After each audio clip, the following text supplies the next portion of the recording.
এখন এক মহিষী নারী বলেছিল, আমার এই স্বজনহীন জীবনে দেশবাসী আমার স্বজন। সেই মহিষী নারীর আপন সন্তানই এই পুরো দেশবাসীর ম্যান্ডেটকে ছুঁড়ে ফেলে দিয়ে দিল্লির দালালি করতে ব্যর্থ হয়ে গেছে। বেগম জিয়াকে আল্লাহর অশেষ রহমত বেগম জিয়ার প্রতি, যে তার ছেলের এই অবস্থা দেখার আগেই আল্লাহ তাকে তার প্রিয় বান্দা করে নিয়ে গেছে। আল্লাহ তাহলে তিনি যদি দেখতো তার হাতে গড়া দল বিএনপির আজকে এই অবস্থা, তাহলে হয়তো আত্মহত্যার পথ বেছে নিত। এখন এক প্রবীর কবি বলেছিল, শহীদ প্রেসিডেন্ট জিয়াউর রহমানের দলকে দিল্লির দাস হতে দিব না।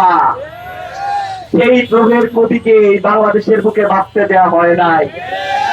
আজকে আমরা দেখতে পাইতেছি, বারবার এখানে বলা হয়েছিল বাংলাদেশের প্রধানমন্ত্রী সালাউদ্দিন আহমেদ, কারণ ওখানে একটা পুতুলকে বসায় রাখা হয়েছে।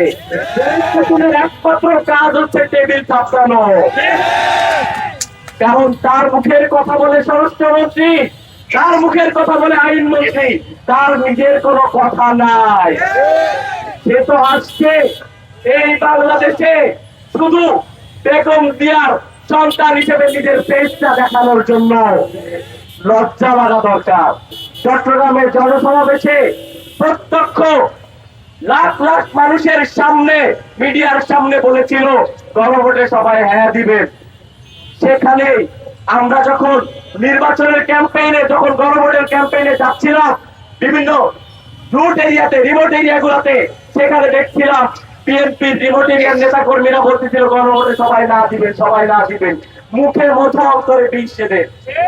তারপরেও বাংলাদেশের জনগণ তাদের এই ষড়যন্ত্রকে বিদ্যাঙ্গুলি রেখে গণভোটে, তারা কিন্তু গণভোটে বাংলাদেশে হ্যাঁকে বিজয়ী করেছে।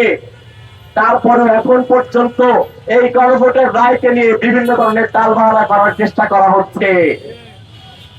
দিল্লিতে বসে আজকে রাশেদ প্রধান ভাই এখানে আছেন, তার একটা বক্তব্য শুনতেছিলাম। ওরা যখন বিএনপির সাথে জোটে ছিলেন তখন একটা অনলাইন কনফারেন্সে এক পাশে তারেক রহমান, আরেক পাশে গুম হওয়া একজন ব্যক্তি নুরুলের বাটিয়াতে মিটিং এ উপস্থিত ছিলেন। তিনি নাকি গুম হয়েছিলেন।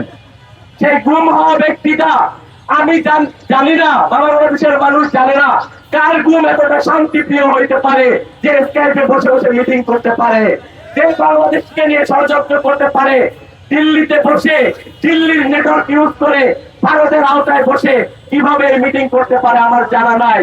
সেই মানুষটাকে বাংলাদেশের ভারপ্রাপ্ত প্রধানমন্ত্রীর দায়িত্ব পালন করতেছে।